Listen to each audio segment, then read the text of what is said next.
여러분 안녕하십니까? 주말 잘 보내고 계십니까? 네, 매주 주말에 워싱턴 DC 박재용 박사 연결해서 한국과 미국의 정치라든가 이런 비교하고 있는데요. 오늘은 이 좌파의 성역 정치 있죠? 왜? 뭐 위안부라든가 무슨 5.18이라든가 세월호라든가 이런 거. 그래서 미국은 어떤지, 그리고 미국에서 보는 한국의 성역 정치, 요거에 대해서 한번 얘기해 보도록 하겠습니다. 워싱턴에 있는 박재영 박사 연결합니다. 박재영 박사님, 여보세요? 네, 여보세요. 안녕하세요. 네, 안녕하세요. 네, 박재영입니다. 예. 네.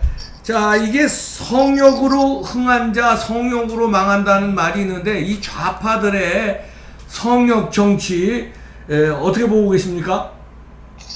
예, 어느 나라나 그 정치적, 사회적으로 소위 성역이라는 것이 이제 정도의 차이도 있겠지만 존재한다고 하겠는데요. 네네. 미국, 한국 다 마찬가지겠죠. 우선 미국 경우를 보면 미국에서 가장 대표적이고 중요하면서 또 오랫동안 자리 잡아왔던 성역이 바로 이 모든 사람이 평등해야 된다. 특히 그 인종과 성별, 계층 이런 것에 따라 차별이 없어야 된다.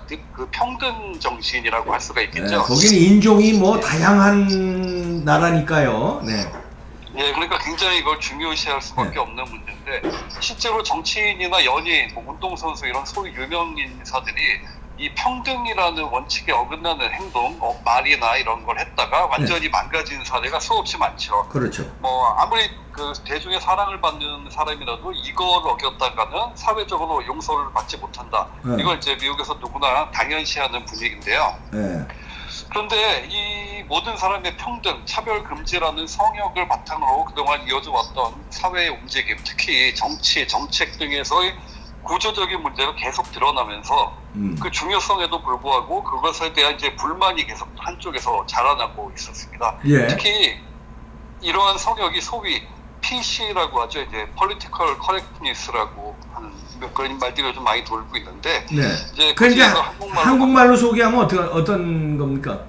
글쎄 뭐 여러 가지 뭐 표현들을 하는데, 저 같은 경우는 이거를 정치적인 착한 척 뭐 이렇게 그렇죠. 표현을 하는데요. 네. 예, 정치적으로 착한 척을 하는 거고, 평등, 차별 금지, 인권, 부의 분배 이런 걸 흔히 좌파들이 추구하고 내세우는 대표적인 가치들하고 이게 연결되면서 논란이 계속되고 있는 것도 사실입니다. 즉 실제로 사실은 그렇지가 않은데 자꾸 그 가치를 내세우고 강조하면서 국민들 사이 편을 가르고 자기 지지층 결집에 이러한 성역을 이용하는 걸 미국인들이 점차 깨닫고 거기에 대해서 반감을 이제 노골적으로 나타내기 시작한 건데요. 이 PC라는 게 지난 미국 대선에서 바로 트럼프를 당선시킨 중요한 요소라고, 소위 이 샤이 보수라고 하죠. 이게 침묵하는 다수의 보수 세력들이 그런 불만이 이 트럼프 당선에 아주 중요한 역할을 했다는 분석이 지배적이지 않습니까? 여기서 한 가지 여쭤보겠는데, 이 박사님 미국에 오래 계셔봤으니까 잘 아실 텐데, 보시기에 미국이 그들이 강조하고 주장하는 만큼 진정 평등한 사회라고 보시나요? 아니죠. 거기 엄연히 계급이 존재하고, 특히 동양인이 거기서 약간 무시당하는 인종으로 취급당하는 걸 저도 개인적으로도 많이 느꼈습니다. 히스패닉도 좀 이렇게 무시당하고요. 그럼요. 미국은 사실 한국에서 흔히 생각하는 거와 많이 다르게 굉장히 어떻게 보면 계급 사회죠. 이미 딱 정해져 있고 그거를 누구도 거스르려고 사실 하지도 않고 당연시하는 그런 게 있는데, 그 무조건 평등한 나라가 절대 아니라는 건데요. 좀 더 정확히 말하면 평등, 차별 금지를 최고 가치로 내세우고 있지만 이미 구조적인 차별, 정확히 말하자면 차등이라고 할 수도 있는데, 이런 게 사회 전체에 뿌리 깊게 자리 잡고 있죠. 그래서 이 문제를 지나치게 강조하면서 일각에서는 이걸 또 하나의 차별 내지 역차별로 여기면서 불만이 커지고, 이런 것들이 특히 백인들 사이에서 커지면서 트럼프의 당선으로 이어진 거 이렇게 볼 수 있는데요. 대표적인 사례로 이제 미국 대학 입시에서 어퍼머티브 액션이라는 제도가 있는데, 유리하게 소수 민족이라든가 유리하게 이렇게 어드밴티지를 주는 거죠.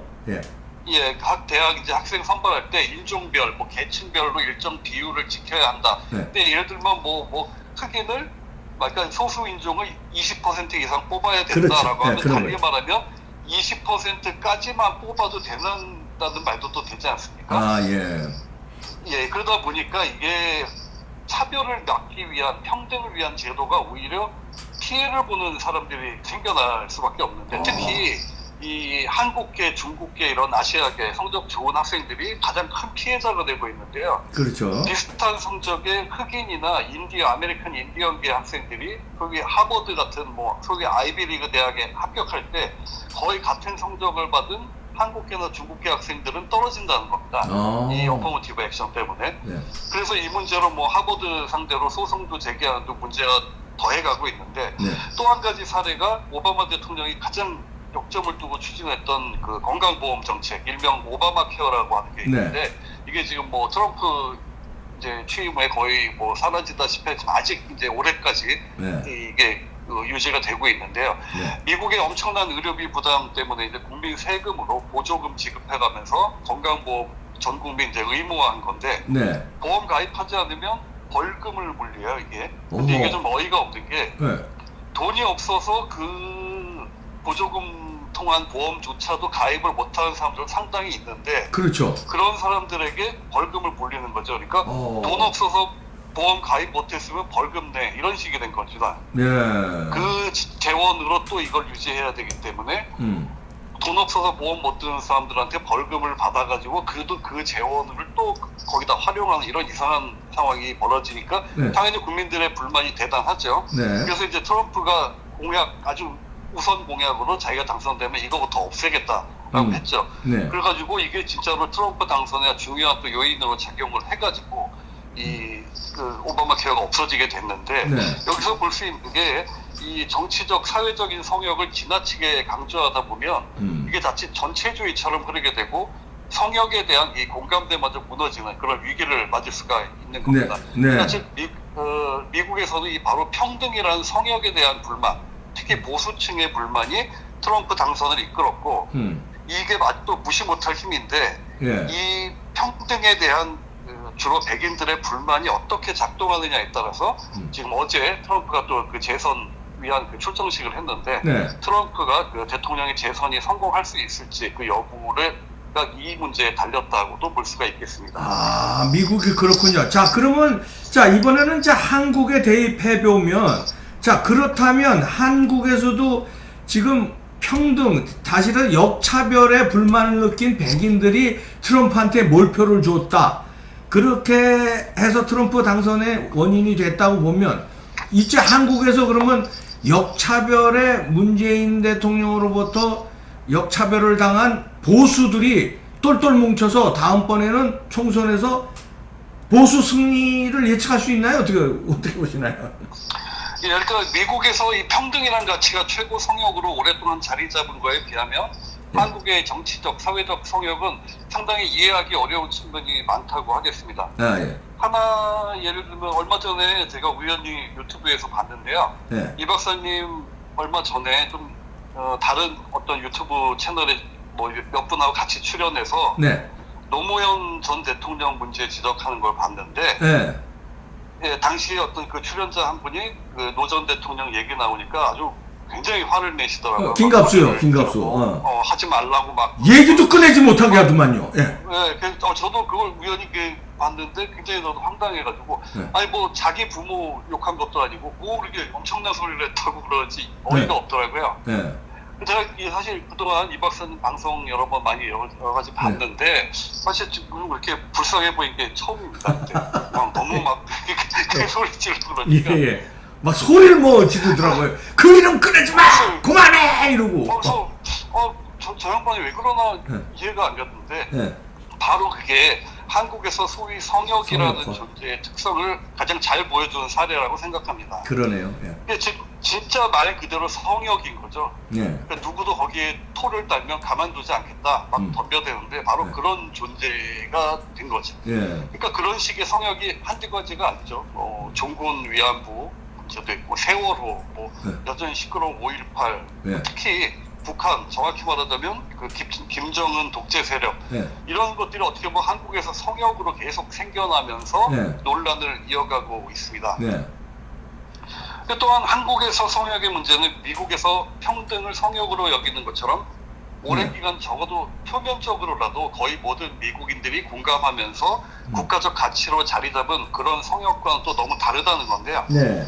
특히 미국 등 다른 나라의 성역이 평등처럼 하나의 정신적인 가치라면 네. 한국의 성역은 그런 가치라기보다 사람, 예를 들어 뭐 김대중, 노무현, 뭐 정군 위안부, 세월호 가족, 뭐 나아가서 민노총, 전교조, 종북 집단 뿐 아니라 김정은 집단, 바로 사람들로 만들어진 집단이 어떻게 성역으로 자리 잡고 있다는 겁니다. 정신적인 가치가 아니라.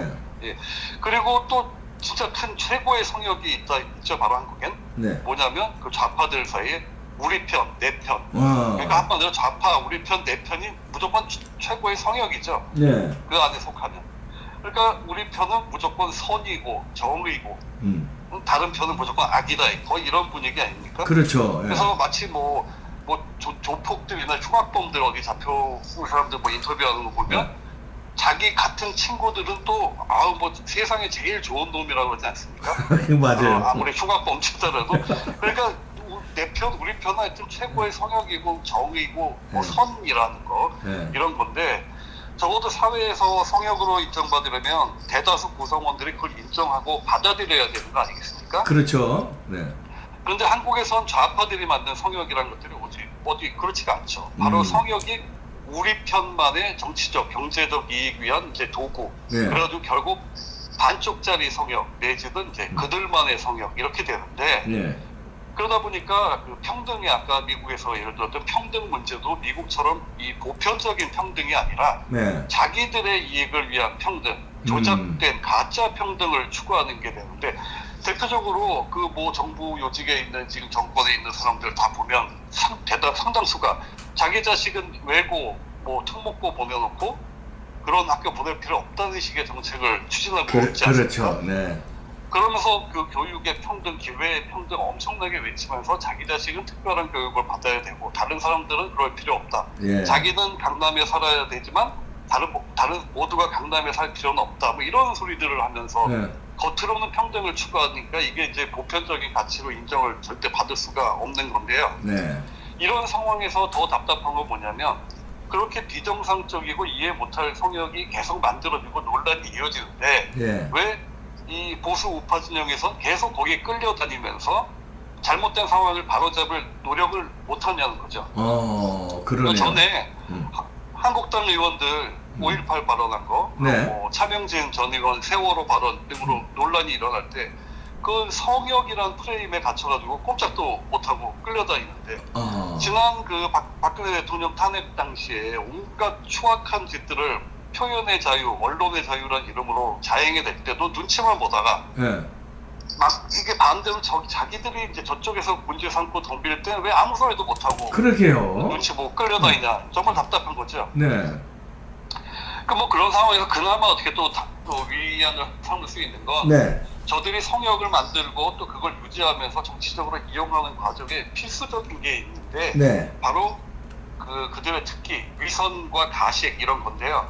이제 사람, 인권, 따뜻한 뭐 이런 가치를 내세우면서 이미지에 이용하고 감정에 호소하는 건데, 당연히 요즘 그들의 그런 위선과 가식이 계속 드러나고 있다는 거죠. 뭐 국회의장의 망치가 어떻고 복수의 망치 어쩌고 하면서 쇼하던 김재동도 그 이제 민낯이 막 드러나고, 또 황교안 대표 공격하려고 다시 또 끄집어낸 장자연 사건, 결국 그 윤지호라는 그 황당한 사람 하나한테 국회 상임위원장이라는 사람에다가 국회의원들 여러 명, 그리고 주요 언론들까지 단체로 막 농락당하는 그런 모습 보면서 그들의 위선과 가식으로 지탱하고 이용하는 소위 성역이라는 것들도 얼마든지 단번에 무너질 수 있겠다, 이런 생각을 했습니다. 그러네요. 그리고 여기서 중요하게 하나 또 뭐 추가하고 싶은 얘기는, 우파도 성역화할 수 있는 가치들이 정말 중요한 게 많이 있는데요. 예를 들면 자유시장 경제, 한미동맹, 국가안보, 북한 인권, 법치주의, 이게 얼마나 더 중요한 정말 성역이 되고도 남을 가치들인데, 이게 사실 문재인 정권에서 모두 무너지지 않았습니까? 그렇죠.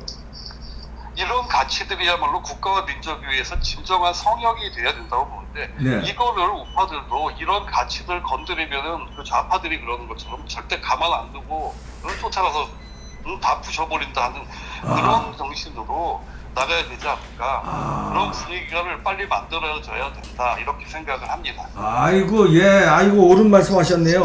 저 우파들도 지금 반성해야 되겠네요. 좌파 욕만 할 게 아니라. 네. 그렇죠. 네. 감사합니다. 네, 예, 워싱턴 감사합니다. DC에서 박재형 박사였습니다. 감사합니다. 네. 예. 아이고, 그러네요. 그동안에 진짜 좌파 성역 정치만 우리가 징글징글하게 비판했는데, 아주 진짜 논덜머리 나거든요. 그런데, 우리도 가만 안 있겠다. 우리도 진짜 이런 거 건드리면 그냥 아주 그냥 박살낸다는, 그리고 우리도 성역 정치 해야 되겠네요. 예. 아니, 미국 워싱턴 DC에서도 이렇게 생각하는데, 이건 우리 우파들 좀 반성해야 되겠습니다. 네. 여러분들 주말 잘 보내십시오. 고맙습니다.